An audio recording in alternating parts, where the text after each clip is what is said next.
Good evening to you all. My Namaskar. Ambassador, Consul General, dear friends. It's really a great pleasure to be with all of you today. If I'm looking a bit dazed, it's because I stepped off a plane just a little while ago. But it's a long trip. You all know that. For me, it's the first trip to Brazil. Though I must say it's not for lack of trying. We had plans over the last 2.5 years, and somehow between the COVID and scheduling, it didn't work out. But first of all, let me really begin by complimenting all of you because I know what it's like to live outside your country. I have done so myself. And I know what it's like to keep the flag flying, to keep your traditions, your culture, your emotional connect, your businesses, your activities. And from everything that I've read and I heard from Ambassador and Consul General, I think you're all doing a splendid job. And I really thank you for it because in many ways, what is the perception of India, what is the image of India, is very much formed by the Indian community. And so even as I prepare to go into Brasilia, I know that in many ways what you have all done is part of the groundwork for my own visit. Now, today is the 20th still, right? Okay. So it's the 20th and I bring you greetings of Independence Day. Greetings of Independence Day just 5 days ago, where we completed 75 years of our independence, celebrating what we call Azadi Ka Amrit Mahotsav.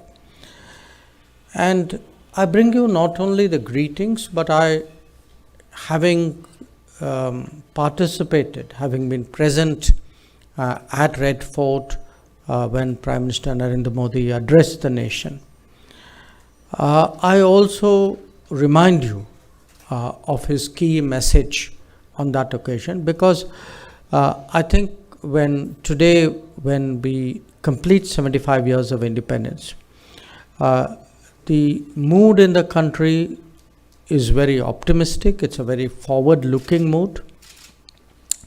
So it's natural people would think, okay, what did we do in the last 75 years? But the feeling is also very much what should we be doing. Certainly the Prime Minister has put forward this idea that let's think about where we will be on our centenary, that between now and the centenary, the 25 years, the Amrit Kal that awaits us. And his message 5 days ago was that if India and Indians really took 5 pledges and sincerely implemented it, it would really perhaps put us in a completely different orbit 25 years from now. And those 5 pledges, I remind you, were to strive to make India a developed country, to put the colonial mindset behind us, to be proud of our heritage and traditions, to develop a stronger sense of unity within the country, and most important, to focus on our duties. And I say this to you because partly to share with you what is the thinking at home, and that's something which even though I know in this day and age we are all connected, nevertheless, it's something which is of interest to you. But because I think these 5 pledges, in a way, are equally relevant to Indians, people of Indian origin, friends of India who are abroad. That a reminder that we need to strive, we need to set bold aspirations, that it is within our capability. Today we are a $3.3 trillion economy. It is within our capability to double that very rapidly in the coming years. The need, as the Prime Minister said, to really be much more confident about our own culture and traditions, and to get over the 200 years of colonialism, and a sense of commitment towards our own country, towards our own society. And that is best done really by reminding ourselves of our duties. Now, having said that, what I would also emphasize is that the last few years for India, like for anybody else, for any other country, have not been easy years. They have not been easy years largely because of the COVID. There's hardly a family which has not been touched in some way by the COVID. I think everybody in the world suffered, some more, some less. But it is really during periods of difficulty that leadership becomes evident, that the character of a society is tested, that the capability of a country is in evidence. And as someone who's went through that period in India, and I myself was part of a group of ministers who were charged with monitoring the COVID situation and sort of making recommendations to the Prime Minister. I would like to, in a sense, urge you to think about it, because how India responded to the COVID challenge in many ways tells you what has changed in India. So what has changed? I think the first achievement in a way, the fact that we've had more than 2 billion people vaccinated. 2 billion people vaccinated, it's not just the scale, it's the fact that we did it pretty much synchronized with the rest of the world. That it was done using a made in India vaccine and an invented in India vaccine. That it was done using a digital platform which organized that vaccination so that you could do it on the scale without the accompanying, pulls and pushes and people converging on the same spot. It was an extremely organized way of vaccination. And I emphasize this because even today, as I travel around the world, I still see other countries, many of them, struggling both with the scale and with the efficiency and with the actual challenge of getting. There are countries which have the vaccines but can't actually get the shots in the arm. There are people who've got the shots in the arm but don't have the certification and the organization to do that. Because COVID hasn't gone away, there's still the anxiety of, how do we continue to deal with it. But it wasn't only what we did at home. We embarked during this period on an initiative called Vaccine Maitri. Brazil was one of the partners of that. So very early on, even in 2020, we sent hydroxychloroquine to Brazil. And then when the vaccine started to be produced, there were shipments of AstraZeneca which were sent here. And through all of this, we faced the challenge actually of a very large number of Indians who were stranded abroad. Indians who were students, Indians who were tourists, Indians who were seafarers, Indians who were professionals or workers who had lost their jobs, and Indians who have family members who wanted to go back at some point of time and see their near and dear ones. And I know there were some people in Brazil also who availed of the Vande Bharat facilities that we organized. But I mention all this to you, not just to emphasize the fact that we went through these trials and tribulations and we believe we have come out of it stronger, but to underline to you whether it is actually the vaccination at home, what we did with partners abroad, the manner in which we looked after our citizens, that this is an India which is capable of big things, which in many ways probably exceeded its own expectation. I still recall the early days of the COVID, when it caught us so unprepared. We were wondering, where to get the masks and what to do with the ventilators and the PPEs.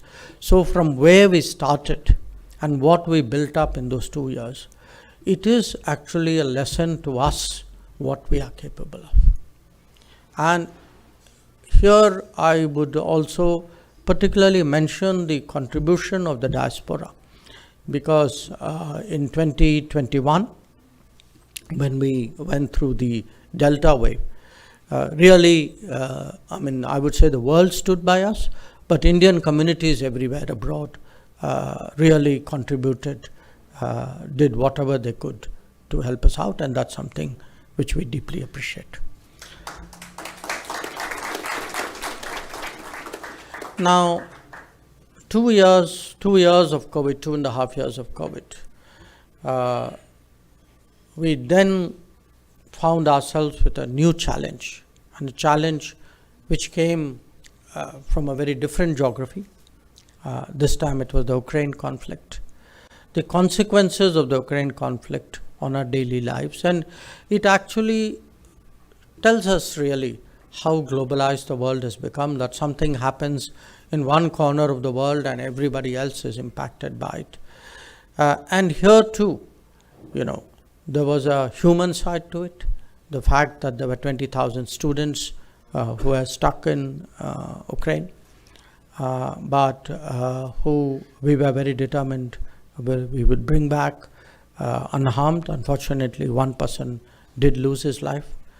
But we were the country actually who brought out the largest number of people through an organized effort once the conflict started.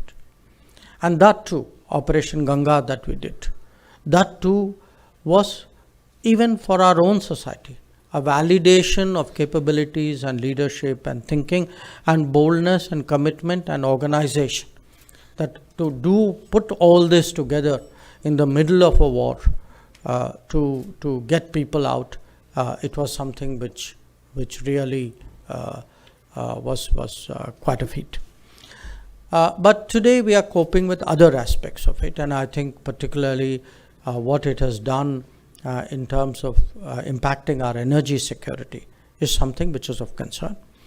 And here too we have a challenge, which is we have to ensure through diplomacy, through dealings with various governments, that our economic interests are well protected, that the Indian consumer is shielded to the extent possible from this enormous jump in oil prices that we have seen, that our national economy is not adversely impacted by this, and it is something which is still ongoing, and but again there has been a very strong level of commitment to ensure that our national interests in regard to energy are somehow met. Now, I started with these two because obviously as a foreign minister, these have been my major preoccupations in the last 3 years. It's something obviously very much in my mind. But I also want to share with you what's happening at home. I don't know how many of you have been able to go home this year. Last 2 years, I understand, would have been very difficult. And even if you went home, it's probable that you went home, met your families, went to that immediate town, and then came back. Now, as someone who travels within the country, I'd like to give you, in a sense, that picture. Now, I again go back to the COVID. When we had the lockdown, when we had the enormous disruption of the COVID, one of the big concerns that the Prime Minister reminded us of was that 100 years ago, when the Spanish flu hit India, more people died of hunger than they died of the flu. And he was absolutely determined this would not happen on his watch. So what we did during these 2 years was really put the digital backbone which had been erected, measures which had been taken with some degree of foresight. For example, the idea that everybody should have a bank account, Jan Dhan Yojana. Now, because people had a bank account, because everybody had an Aadhaar number, because there were other ways of ensuring digitally that we were able to communicate with the citizens in an effective manner, we have actually, through this entire COVID period, right up to this point, under the Pradhan Mantri Garib Kalyan Anna Yojana, we continue to provide food to 800 million people. The scale of that has never been done in the world before. It's not something you read often in the newspaper. In our own country, once it moved, people took it as, it happened. They absorbed it, they internalized it. Because people had bank accounts, actually the government was putting money directly into 400 million accounts regularly, of which the vast majority were women. Now, this 800-400 story, the story which you don't read about in the papers, is really what has kept India going. That we did not have what we could have had, the accompanying economic distress from the COVID lockdown. So when people wonder sometimes, how did we come back to normalcy so quickly? Why is it that there is a bounce back? At the heart of it is that we actually, between health, between food, between direct cash payments, we were actually able to create a massive social security net based on this digital backbone, almost on the run. And that is one of the big transformations that has taken place in India today. It's not the only transformation. In fact, in parallel with that, there are a range of other activities which are taking place. Some of them you would have heard of, like replacing firewood with cooking gas. Some of them, if you're not directly a beneficiary, maybe you read about it. Today we are really providing houses in the millions, both in the rural areas and in the urban areas. The health coverage, Ayushman Bharat, is growing very, very rapidly. The support to farmers is also something. And in fact, when I look at the scale of these programs, and these are programs which is what we do when we travel about in India, we look at it, we monitor it, we speak to the beneficiaries of it, we get complaints about it, which we give as a feedback to our colleagues or to the Prime Minister. Each of these programs is almost the size of the beneficiary's size of a big country. Many of them, the food, for example, is as big as Europe and North America put together, 800 million. The finance is as big as Europe. Even if you look at two big programs which are going on, one more advanced, the power connection to every house, and the other one which is going on right now is tap water connection. Now, there are parts of the world where people don't understand what that means, because they were born with an electricity connection and born with tap water. So the idea that you didn't have it itself doesn't occur to them.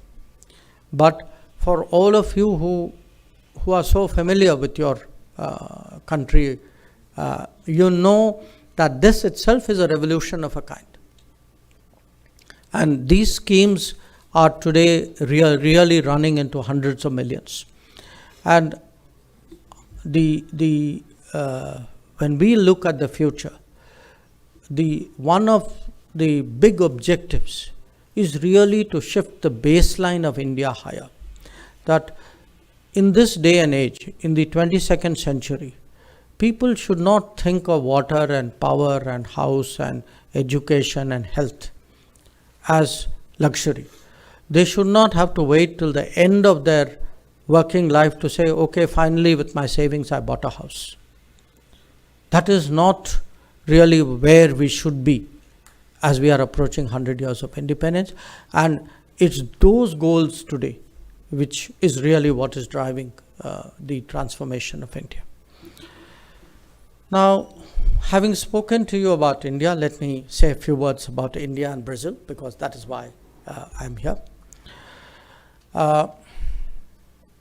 Politically, we have had good relations for a long time. They've become better. I had the privilege of welcoming President Bolsonaro when he had come to India.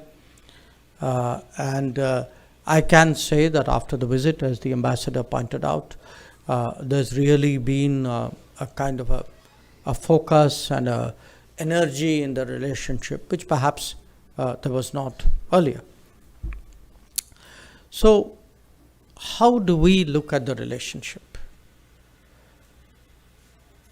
When I go to Brasilia, my message in a way is that for us, Brazil is a key partner. But Brazil is also a country from whom there are many learnings for India. There are experiences and best practices in Brazil from which we could benefit. And in a sense, when I say we are a partner, obviously being a partner means you do more business. That is today the basic index of how well a relationship is doing. But there are other aspects to it. It's also the cultural bonding. It is the civil society, the software areas, education, science and technology. But our sense of that partnership is, where do we, India and Brazil, how can we actually support each other so that in our respective rise in the global order, we can be of help to each other. So that is really the mindset with which we are today looking at the relationship. Now, starting with trade, I think it's going up. It's been a good year. It's been a good 2 years actually. But clearly, the more you do, the more the vistas open up. So for me, today, when I look at Latin America as a whole, our trade account is a little bit below $50 billion. When I compare it to some other big regional hubs like ASEAN or the Gulf, leave alone Europe or North America, those are $100 billion plus accounts. So, this sounds a bit corporate, so you will smile at it. But I think our target really should be, how do we double this? How do we make Latin America a $100 billion trade account? And the heart of that is Brazil, because it is the biggest economy. It is the one which for us is the strongest fit. And for Brazil itself, the immediate target is to reach a $15 billion level. But clearly, I think we need to think bigger, and that too is a message that I would be carrying. This related to that is investment. And again, there are many of you in the room who've been here for some time, who are doing great work. I see whether it is power, whether it's agriculture, whether it's pharma, whether it's IT. From our side, our areas of strength are here. I actually looked at my briefing books and looked at the list of companies who have a footprint in this country, and it's a very good list. But it is still a list where, the footprint is there, but the footprint isn't big enough, it isn't deep enough, and we understand it will take time to grow. So I do want to tell the Indian businesses in the room that we are committed really to supporting you. We know that business grows only by having its problems addressed. We have been quite energetic in that regard. In fact, I do expect issues of market access and any other impediments to business to be raised. If there is any concern you have, I would like to hear it also at the end of this meeting. The third, of course, is energy. Energy in this country, both in terms of fossil fuel, and we've had OVL and BPRL here for some time. BPRL is scaling up its commitment. But there is the whole ethanol story. We are the third largest ethanol producer. I think there's a natural synergy with Brazil in making actually ethanol much more global. If the number 2, number 3 producers really get together and propagate the virtues of ethanol and really make it a much more universal commodity, I think there's a convergence there. Our dealings on defense have gone up. Again, that we've started some joint ventures there. Space has been an area. Last year, we launched a Brazilian satellite. We use Brazilian ground stations for our own space missions. And then, of course, again, as the ambassador mentioned, my colleague Purushottam Rupalaji was here recently. Animal husbandry is an area, really, there's a lot for us to learn from Brazil. And then there are some areas which we have, we've kind of explored it, but there's such visible potential that, it clearly is begging for a bigger effort on our part, and I think traditional medicine there is something which is high in our priority. The WHO actually this year has just announced its first global traditional medicine center, which is to be set up in Jamnagar in Gujarat. So we see ourselves really becoming a kind of a global hub for traditional medicine. And Brazil, again, is a natural partner for that.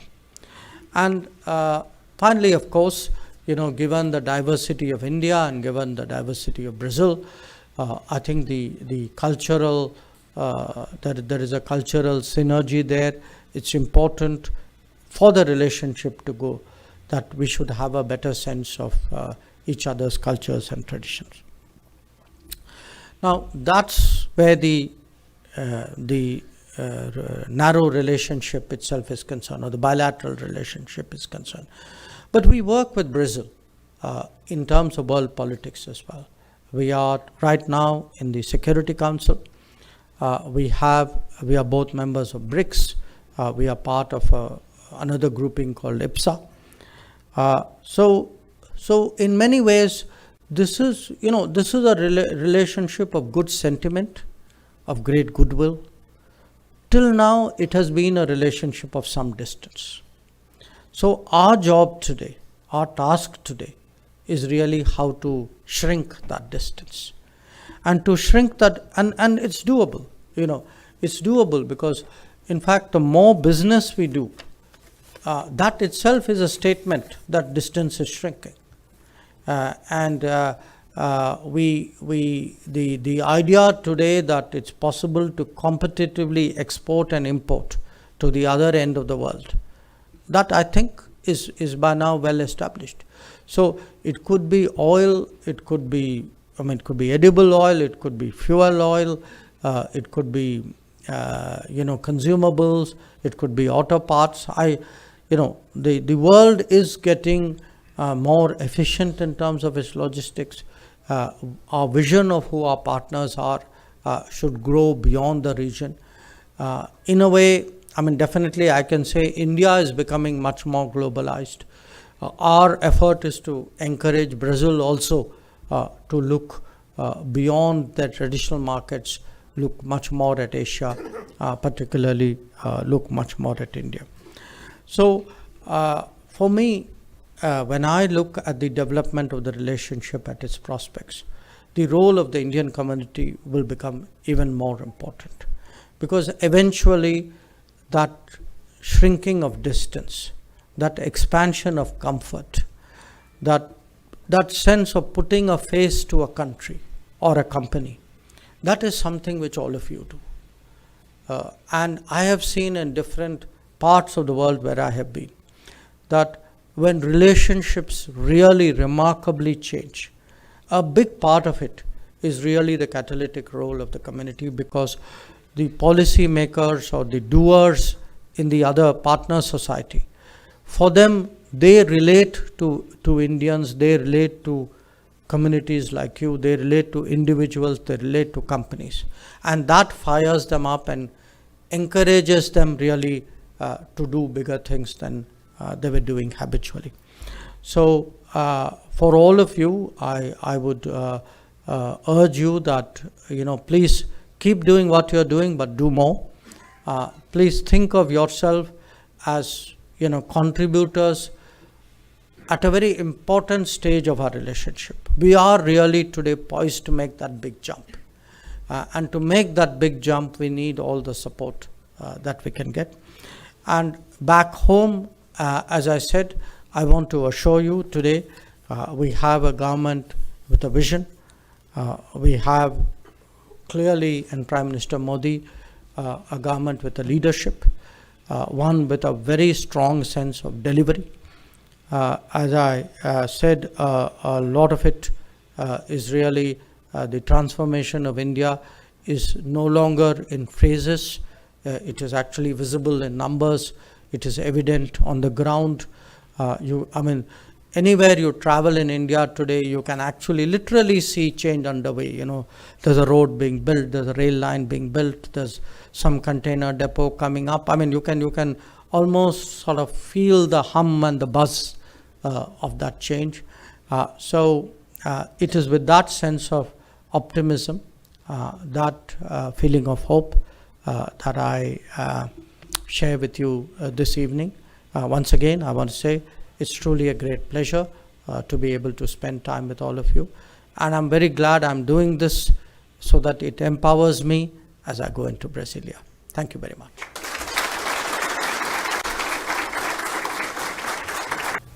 Thanks a lot. Next participant is Tushar Parekh from TCS. Good evening, sir. Very warm welcome to Brazil. And I have assisted some of your interviews and forums where you given a lot of questions about Ukraine, US, China. So I want to congratulate that, sir, with all your response which you have given. And that makes us really proud, sir. So salute to you, sir.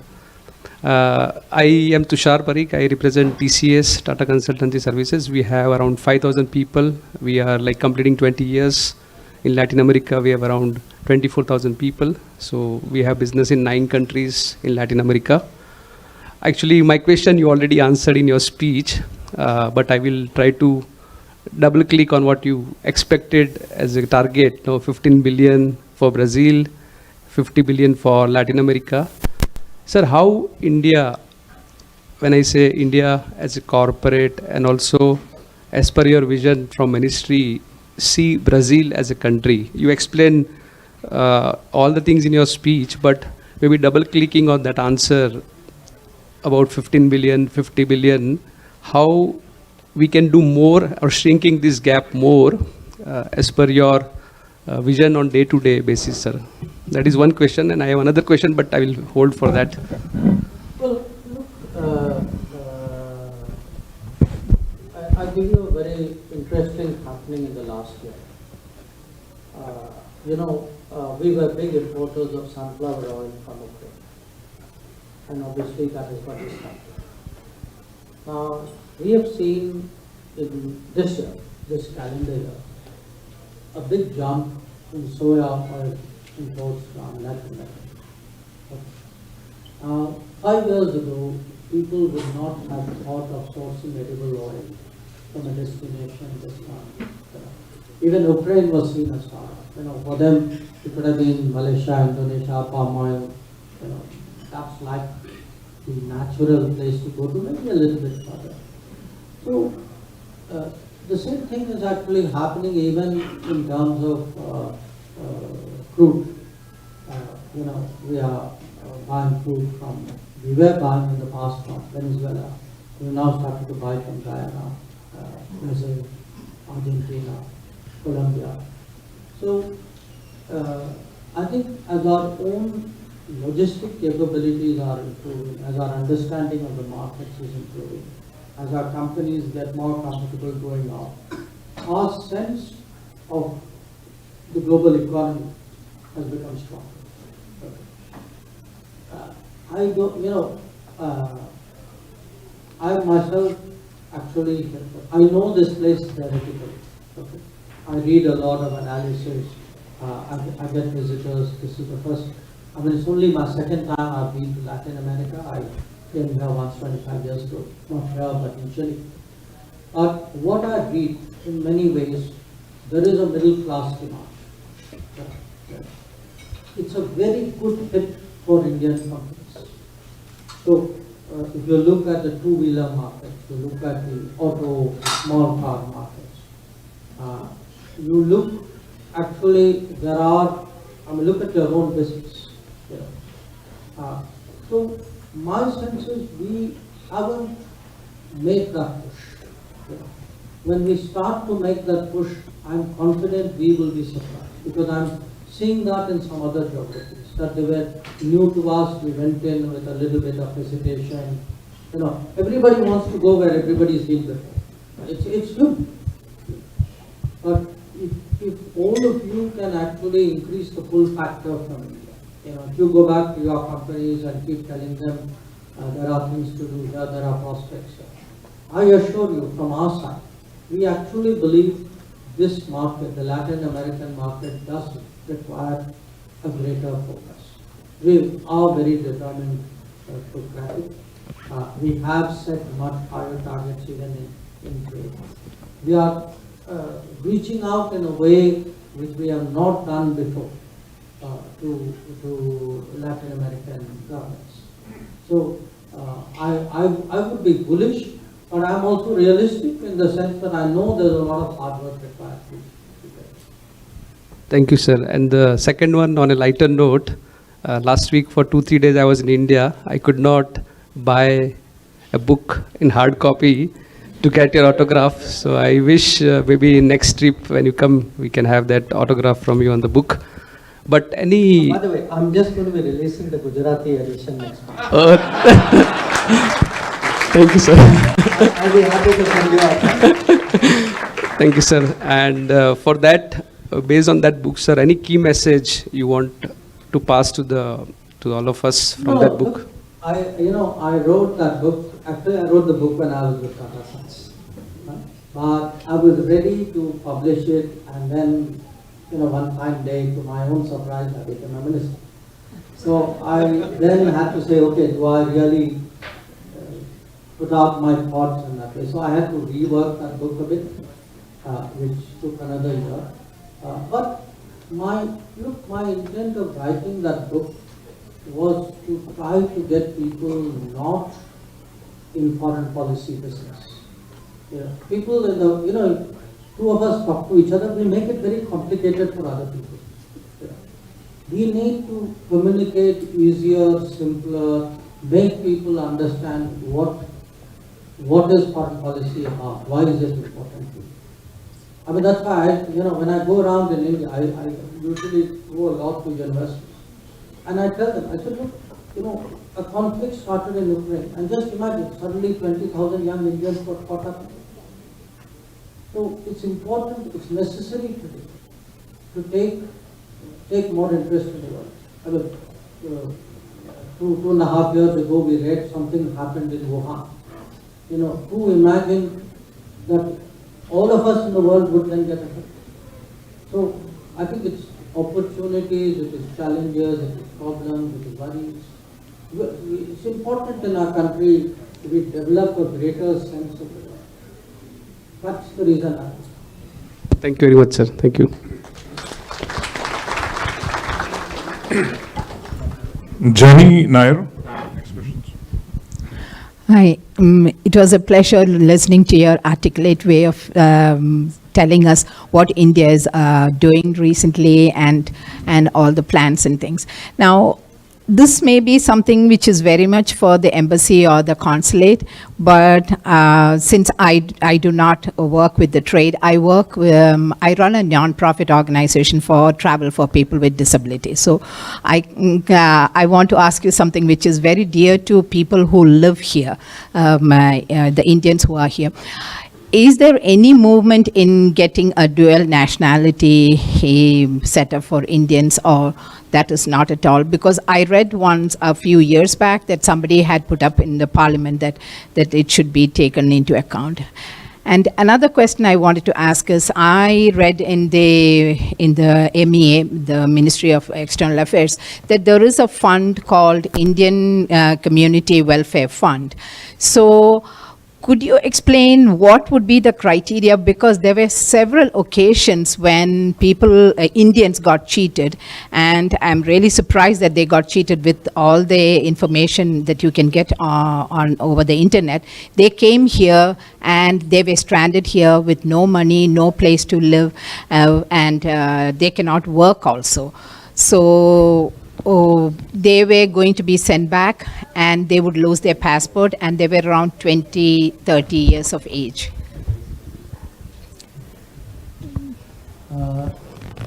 The first one, look, to be honest, I don't think the thinking in the country right now is towards dual citizenship, because it raises a lot of issues. What we have tried to do to address the same issues through the OCI system, which is mainly, dealing with this, the target audience would be the same data, which would be people of Indian origin who live abroad, because they would be the kind of people who would also be seeking dual system.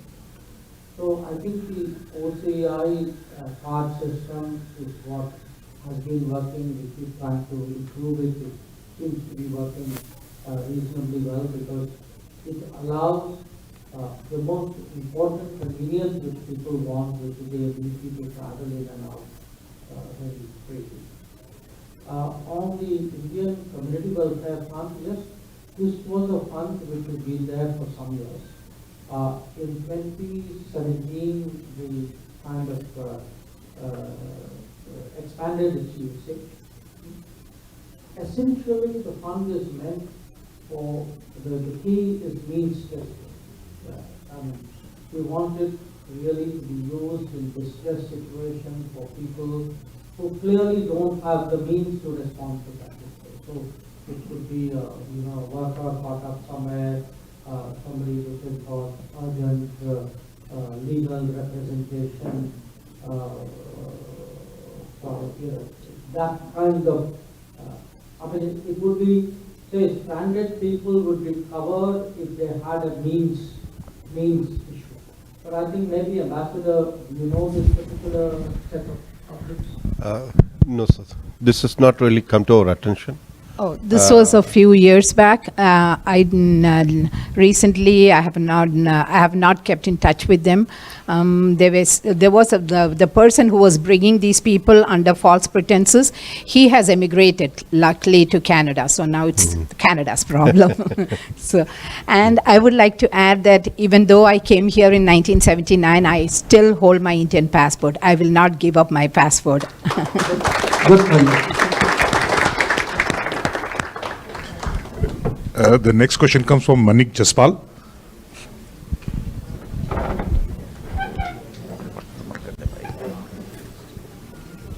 Thank you. Good evening, sir. Zavio. Good evening, everyone. And I would like to welcome you all on behalf of us, our Indian community, beautiful community over here. Tonight, we really have a privilege of saying that we stand on giants' shoulders. And so my question to you, based on your experience as our ambassador in China and having specific insight to their behavior, is with China literally growing its boundaries, its borders in the South China Sea with its debt trap policy, how are we, Indo-China, how are our relationships with them for the next foreseeable future? Well, they are our neighbor, and everybody wants to get along with their neighbor. I mean, in personal life and in country-wise as well. But everybody wants to get along with their neighbor on reasonable terms. I mean, I must respect you, you must respect me. So, from our point of view, we've been fairly clear that, if we have to build a relationship, then there has to be mutual respect. Each one will have their interests, so, we must cater for it, and we need to be sensitive to what the concerns are of the other party. So any relationship, and it's not just between countries, it's even between people. For a relationship to be built, relationships are a two-way street. Lasting relationship cannot be a one-way street.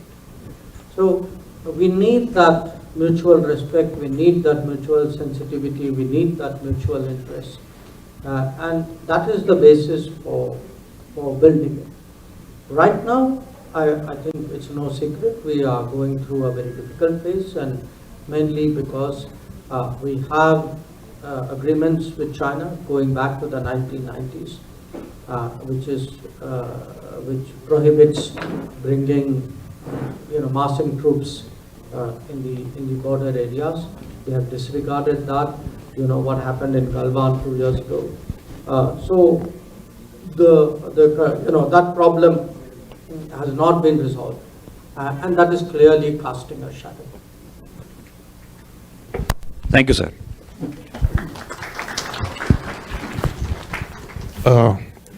Umesh Mukhi.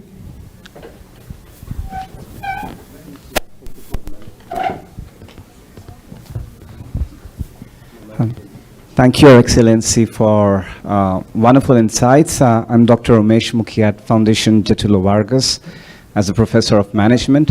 And I have an honor to say that we have been conducting intense India-Brazil related academic programs for Brazilian students. And actually, in partnership with Embassy, we have launched India-Brazil magazine. It's actually first of its kind which has been launched in Brazil with an academic institution. Nevertheless, without losing the time, my question is very straightforward.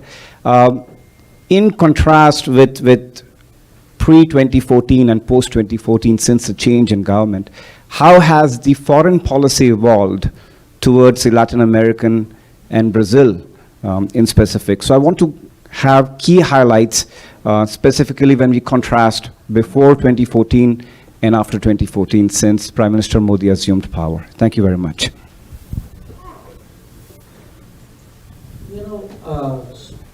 In terms of specifically with Latin America, I would say the post-3 and post-14, India probably is much more global in its conceptualization of its interests. So there would be much more interest in Latin America from our point of view than there used to be before. But many of the changes are not necessarily changes that result from government. There are changes in policies which then have an impact. I will give you an example. Ethanol. It was not that we thought, we said, oh, let's reach out to Brazil and therefore have an ethanol policy. We had an ethanol policy because we felt that was necessary for energy security in India. But because we had a greater focus on ethanol, that drew us closer to Brazil. That was the consequence of that. Similarly, today, for example, we are looking much more at EVs, electric vehicles, and electric vehicles require lithium. So there is again a certain interest out there. But there would be the general sort of connotation as well. As a whole, foreign trade. I think the Modi government has been pushing foreign trade much more aggressively than its predecessors. And that clearly results in a much stronger reach out abroad, including so the net impact is much stronger. How, what the thought process was, some of it was specific to Latin America, some of it was general, but ended up in Latin America. Thank you very much.